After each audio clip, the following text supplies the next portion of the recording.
our now vice presidential candidate, JD Vance, ended up winning. Did he do an okay job at the debate? I thought he did a pretty good job. So when I heard Vivek speak for the first time, I knew he was very special. And it was because I thought for many, many years that we had really good ideas on our side, but we were never very good at articulating them. We always knew what we were against, but it was hard for us to articulate what we were for. And when I met Vivek, I immediately knew this is a rising star for the conservative cause. He's an anytime, any place person. He will go into a pit of pit vipers and take on whoever, whenever, and defend our conservative cause. And the thing I appreciate about him the most is he doesn't have to be doing this. He's a very successful businessman. But despite that, he sees how important it is for our country to be involved and to speak the conservative gospel and to make sure that he is galvanizing people just like we are tonight. I mean, there's a lot of people here tonight. This is unbelievable. Thank you so much. The last thing I'm going to say, if you haven't read his new book, there's a part that especially stuck out to me. And it's that the nuclear family is the heart of society.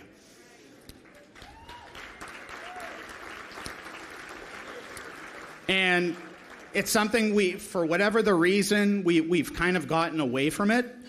But with strong families create strong communities. And strong communities create strong states. And the stronger the state, the less government we will need in our communities.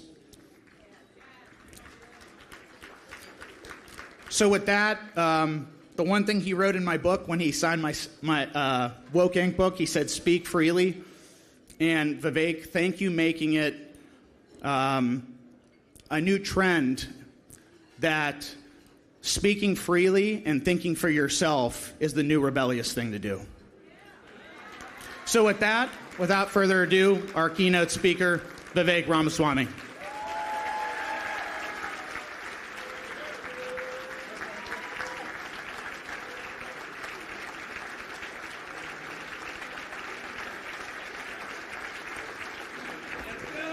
Give this man a round of applause. I love this guy. We love you back. We love you back. Yeah, Andrew, I'll tell you something. You read that book. I'm glad you did. Years ago, we met. The best measure of the health of American democracy. What is it? We talked about this the very first time we met. I don't know if you remember it. It's not the number of green pieces of paper in your bank account. It's not even the number of ballots we cast every November. The best measure of the health of American democracy is the percentage of people who feel free to say what they actually think in public. We've been doing poorly for the last few years, but you're here, and we're going to win this election to restore that culture of free speech in America that made America great the first time around. And I want to thank you for stepping up bravely over the last few years as well. We're in the middle of a national identity crisis right now. Faith in God, patriotism, belief in country, hard work, belief in yourself. These things have disappeared only to be replaced by these new secular religions. I won't call them religions. Religions have withstood the test of time. I'll call them cults. You can pick the famous one: wokeism, transgenderism, climatism, COVIDism, anti-Semitism, depression, anxiety, fentanyl, suicide. You name it. These are symptoms of a deeper void of purpose and meaning in our hearts. And what I'll say is a conservative movement, I'm not going to criticize anybody else but myself here. We've done a good job of spotting the poison from the other side. Stamp that out one at a time: race, gender, sexuality, climate. But now is our moment to level up and say we're going to offer an alternative vision of our own. Who are we and what do we actually stand for? See, the individual, family, nation, and God, that beats race, gender, sexuality, and climate if we have the courage to actually stand for something. We're not just running from something anymore. We are running back to something, back to our vision of what it means to be an American in the year 2024. And if you ask me, it means we believe in the ideals of 1776. Ideals like merit, that you get ahead in this country, not on the color of your skin, but on the content of your character and your contributions. That's why we're against affirmative action and the DEI regime and the group quotas, because we stand for merit in the United States. It means we stand for the rule of law. And I say this as the kid of legal immigrants to this country. That means your first act of entering this country cannot break the law. And that is why if we've had the largest influx of illegal aliens into this country, then we will have the largest mass deportation in American history in this country as well. That's not racist or xenophobic. It's what it means to stand for the rule of law in this country. It means the people we elect to run the government, for God's sake, ought to be the ones who actually run the government, not unelected bureaucrats in the deep state. So don't forget the second mass deportation of millions of unelected bureaucrats out of the D.C. bureaucracy. That, too, is how we're going to save this country. But these are not black ideas or white ideas. They're not Democrat ideas or Republican ideas. They're American ideals that we fought a revolution to secure in this country. And the question on the ballot this November is, do we believe those ideals still exist or not? I actually do. I think it's going to take a George Washington-style figure to revive them in our country. And that is why it is your job and our responsibility to put back in the White House your 47th president, Donald J. Trump, back in power in Washington, D.C. If you want to seal the border this year, vote Trump. If you want to grow the economy in this country, vote Trump. If you want to restore law and order in this country, vote Trump. If you want to make America great again, vote Trump. But I'll tell you, it's not just a one-man job. It's not just going to be one man coming down from the White House to save us. He's going to do his part. But we're going to need that at every level to implement that agenda. That's why we also need you to vote Bernie Moreno, send him back to put that clown Sherrod Brown out of 50 years of misery for Ohio. Somebody who's actually going to be just like Donald Trump, an outsider who didn't grow up in politics, but is stepping up to serve this country because he knows he has a duty to his kids and to my kids and to their generation to make that sacrifice. Send Mike Kerry back to Congress. We're not going to be able to do this without both the Senate and the Congress to see that agenda through. And at every level, I don't think there's been a more important time in our country's history to be a state legislator, because most of this, if we're doing our jobs right, is actually coming back to the states. Those of you who are here, from George Lang to Bessa Shera to Jason. Where are you, Jason? You around here? There you are. So I saw you back. Good work. Talked to you beforehand. We got Stephanie, Brian, bunch of you who we've talked to. There is no more important time to be a state legislator than right now, when a lot of the power, shut down the Department of Education. Great, we're going to get that done. But what's going to happen is we return that money back to the states and to the people. We live in a 1776 moment right now. And I mean that in a positive way, actually. You know, think back to 1776. If we were in the spring of 1776, what a special time that was to be alive. There was something in the water back then, right? Maybe it was the wine, but something in the water too, where you had the likes of Benjamin Franklin. So I'm thinking about Elon Musk with Donald Trump the other day in Pennsylvania. I'm going to be with President Trump tomorrow in Pennsylvania. We're all entrepreneurs. We've never been in professional politics, coming together to save the country. That's what Benjamin Franklin did. He was a guy who invented the lightning rod. The Franklin stove actually is named after Benjamin Franklin, one of the leading inventions in the field of thermodynamics. The bifocal spectacle, I see a couple of you wearing a modern rendition of that. That was actually invented by Benjamin Franklin, but also a guy who signed the Declaration of Independence. He invented musical instruments that were used by Mozart and Beethoven. These are the kinds of people who founded our country. Some lesser-known ones, Roger Sherman. May not have heard of him, but he was actually somebody who, along with Robert Fulton, invented the steam. This was Livingston, actually, invented the steamboat while serving as an ambassador to France as a side project. Roger Sherman was an attorney who never actually went to law school, but ended up joining the governing body of Yale to give his kids the opportunity that he himself didn't have. John Adams, our second president, somebody who was an abolitionist, something you forget. We talk about our founding fathers. He was a principled abolitionist when it wasn't popular to do it. Fluent in 5 different languages, became a scholar of Sanskrit after we left the White House. What do they do today? They move to Martha's Vineyard and sign Netflix deals and maybe play around at golf.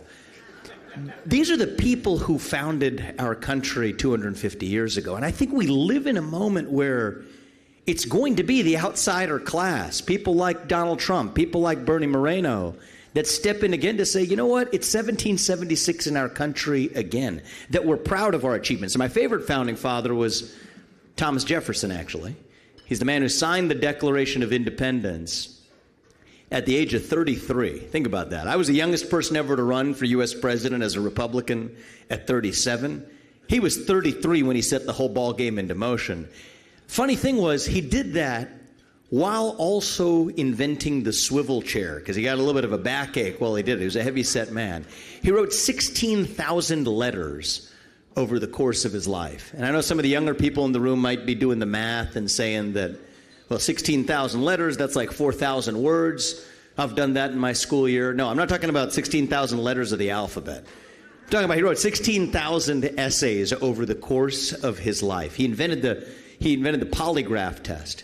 He's somebody who designed the Virginia State Capitol Dome. These are the kinds of people who are our founding fathers.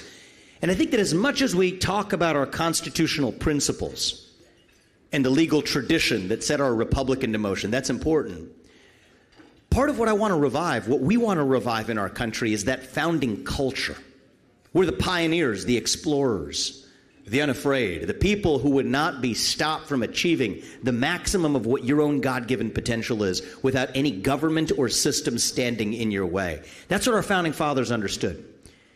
Every one of you here tonight, just like every one of them did 250 years ago, has your own unique God-given talent.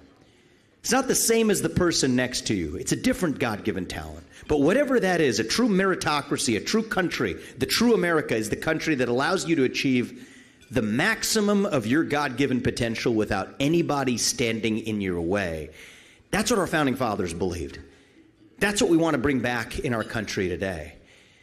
And not just at the level of our country. I even want to take a moment to talk about our state right here in Ohio. Thomas Jefferson, actually, there was only one state that he admitted to the Union during the tenure of his presidency. It was actually Ohio. Ohio was a frontier state before we had a frontier in America. Actually, if Thomas Jefferson were here today and you asked him, what's the frontier state of America, he wouldn't tell you it's Texas or Florida. He would tell you it's actually Ohio, right here in the heart of the country. Our own legacy, we've lived that right here in this state, sending Neil Armstrong, John Glenn, countless other astronauts into space from the Apollo 13 missions. We're the home of the Wright brothers, the place where in the United States of America, we know you can achieve anything you set your mind to with your own God-given potential. This was a state that's long lived that legacy. Within just 500 miles of where we are right now is 60% of the population of North America as we know it. We were the bleeding edge to get there. Back in 1949, it's not that long ago, actually, if you think about it. You look at the top 15 cities by prosperity in the United States of America, 5 of them were right here in Ohio. Today, it's actually none of them make the top 20. And it's a story of what's happened in our country more generally, where you have leaders who have, at the federal level from the Democratic Party, betrayed our own interests, but it doesn't have to stay that way. What I want to ask all of you to do is to join me in rejecting decline as a choice. Right? We don't have to be ancient Rome. We're taught to believe that we're into the ancient Roman Empire, that we're at the final leg of the American fall. Now, we don't have to be at the end of ancient Rome. We don't have to be this nation in decline. I think we still can be a nation in our ascent, a nation whose best days are actually still ahead of us, not in some fake, cheesy kind of politician way, but in a true way, a nation still on our way to that shining city on a hill. And I think that's why this one issue that I don't want you to forget about on the ballot this time around is not just the people whose names are at the top of the ballot, but the one issue at the bottom of the ballot as well. That's issue 1. Trying to undermine our state right here from within. I just want to take a minute to make sure everybody leaves tonight understanding what's exactly at stake with that issue. Issue number 1, basically, if you vote for it, which is what they're trying to pay $25 million to have people do, would effectively take the way that our districting rules are set and hand it over to a class of unelected bureaucrats who cannot be removed by the voters And they've written into this rule something that's even more alarming, is that you can't even speak to one of those members of that commission without being reported back to the government. Ask yourself, who are they actually scared of? What are they afraid of? The answer is they're afraid of you, the voter, actually. They're afraid of us. They don't want voters to be able to remove the unelected bureaucrats who are doing some of the most important work. They don't want the voters to even be able to talk to one of those unelected bureaucrats. That's what's at stake, not just at the top of the ballot, but all the way down to the bottom of the ballot this election cycle as well. And so I know everybody says this every election. It's a trite thing to say, but I think that as somebody who's grown up as part of my generation, I'm a millennial. I'm going to tell you, this is the most important election of our lifetime. I've never said that before. Right? I'm a millennial, and I can tell you, my generation, we grew up into the Iraq War, into the Afghan debacle, into the 2008 financial crisis. A lot of us are jaded, we're cynical, and my message to our generation is that's the last best hope we still have is the United States of America. And we need to revive that sense of national pride we've lost in our country. We have a 25% recruitment deficit in the U.S. military at a moment where less than 16% of Gen Z even says they're proud to be an American anymore. That is a deep deficit of national pride and self-confidence. And so many of us in this room who may have grown up during the Apollo missions, during the years of landing on the moon, believe America can achieve even the impossible, whatever we set our mind to. And I think that that's true. But we're only going to get there if we actually reach and inspire the next generation with what's truly possible in America. I think we can do that all the way from the federal government, all the way back home to right here in Ohio, make this a frontier state again. And if we do, I'm confident that we can still restore what Thomas Jefferson and Alexander Hamilton and John Jay and George Washington set into motion. Country where we will look our kids in the eye and mean it when we tell them you get ahead in the United States with your own hard work, your own commitment, your own dedication, and that you know what, you are free to speak your mind at every step of the way. That is what won us the American Revolution. That is what reunited us after the Civil War. That is what won us 2 world wars and the Cold War. That is what still gives hope to the free world. And if we can revive that dream over group identity and victimhood and grievance, then nobody in the world, not a nation, not a corporation, not a virus, not China, is going to defeat us. That is what American exceptionalism is all about, and that is what we will revive to save our great nation. Thank you all. God bless you and your families. May God bless our great state of Ohio, and may God bless the United States of America. Do not stop fighting until we get this job done. This nation is worth saving, and save it we will. Thank you, guys. God bless you. Thank you. Great seeing you. Next up, it's my actual pleasure to invite my friend and our special guest here, Senator Bill Hagerty. Get up here, my man. Thank you for visiting Ohio. Thank you for helping Bernie Moreno. Let's give him a warm Ohio welcome. It's a good man right here.